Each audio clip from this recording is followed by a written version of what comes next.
Пожалуй, только на лыжне России каждый сам для себя может выбрать, как ему пройти дистанцию – классикой, коньком или вообще пешком. Внимание! Марш! Воскресным утром студенты Сыктывкарского университета дружно наматывали километры на стадионе «Динамо», поддержав всероссийскую акцию.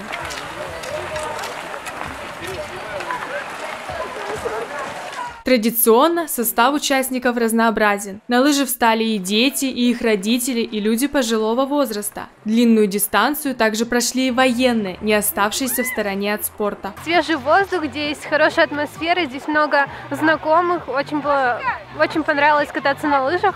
Я ни разу не упала. Я давно не каталась, но на удивление очень хорошо сегодня приехала.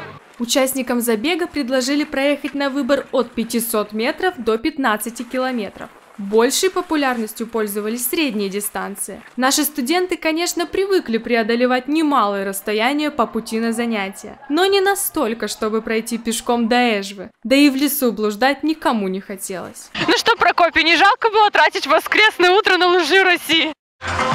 Нет, в общем-то говоря, ради этого я и жил последние 21 год, чтобы сегодня выйти в этот замечательный воскресный день на лыжню России.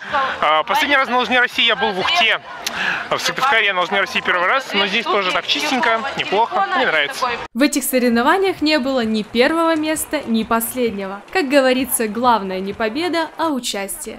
Ксения Панюкова, Анна Зубарева, Анастасия Чучина, студенческое телевидение Сыктывкарского университета.